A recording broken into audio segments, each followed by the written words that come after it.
কোরবানিকে সামনে রেখে রাজশাহীর বানেশ্বর পশু হাটে বেচাকেনা জমে উঠেছে। এবার বড় গরুর তুলনায় ছোট ও মাঝারি আকারের গরুর চাহিদা বেশি। এ নিয়ে বিস্তারিত জানাচ্ছেন সহকর্মী মওদুদ রানা। সন্ধ্যা ঘনিয়ে আসছে এবং সন্ধ্যার কিছু পরেই এই বাজার শেষ হবে, অর্থাৎ আর ঘণ্টাখানেক এখানে পশু কেনা বেচা হবে। ঠিক এই সময়ে যারা এখানে বিক্রেতা আছেন, অর্থাৎ পশু বিক্রি করবেন, তারা তাদের যে দাম কাঙ্ক্ষিত সেটা কিছুটা কম বলছেন এবং যারা বিক্রেতা তারা সারাদিন যে বাজেটে গরু কেনার চেষ্টা করেছেন সে বাজেট কিছুটা বাড়িয়েছেন। ফলে একদিকে যিনি খামারি তিনি যেমন দাম কমিয়েছেন, ক্রেতা তিনিও দাম বাড়িয়েছেন। জমজমাট বাজার এবং এই সন্ধ্যার এই সময়টাও পুরো বাজার জুড়ে গরু এবং যারা ক্রেতা বিক্রেতা রয়েছেন তারা দরদাম করছেন, কথা বলছেন এবং যারা এখানে গরু কিনতে এসেছেন তারা ঘুরে ঘুরে এখনও গরু দেখছেন।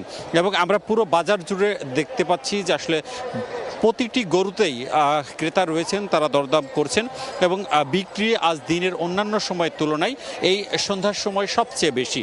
এর আগের সংবাদে বলছিলাম যে তপ্ত দুপুরের পর কিছুটা করে দাম কমানো শুরু হয়েছে, এখন কিন্তু অনেকটাই দাম কমে এসেছে।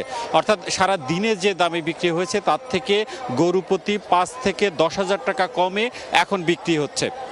আমরা কিছুক্ষণ আগে দেখছিলাম যে 3 মনের একটা গরু, যে গরুটি যিনি বিক্রি করবেন তিনি সারা দিন দাম বলেছেন 1,30,000 টাকা। কিছুক্ষণ আগে তিনি সেই গরুটি বিক্রি করেছেন 1,10,000 টাকা। তিনি বলছেন যে তার নিয়ত ছিল 1,20,000 টাকায় গরুটি বিক্রি করবেন, কিন্তু যেহেতু দাম ওঠেনি সেই কারণে তিনি 10,000 টাকা কমে গরুটি ছেড়ে দিলেন। এই চিত্রই আসলে বাজার জুড়ে যারা খামারি তারা যেটি বলছেন যে তারা সারা দিন চড়া দাম বলেছেন, কারণ গোখাদ্যের দাম বেশি, তারা কম দামে বিক্রি করলে তাদের ক্ষতি হবে, লস হবে, লোকসান হবে।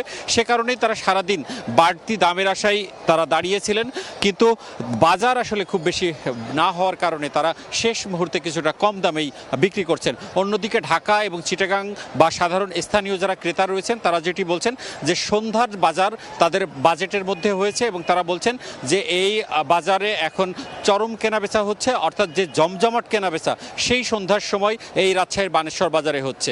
এই ছিল রাজশাহীর বানেশ্বর বাজার থেকে সবশেষ। সরাসরি যুক্ত ছিলাম রাজশাহীর বানেশ্বর পশুর হাট থেকে। সবচেয়ে আপডেটেড ফিচার্স নিয়ে 140টিরও বেশি দেশে কনকাফ রেঞ্জ।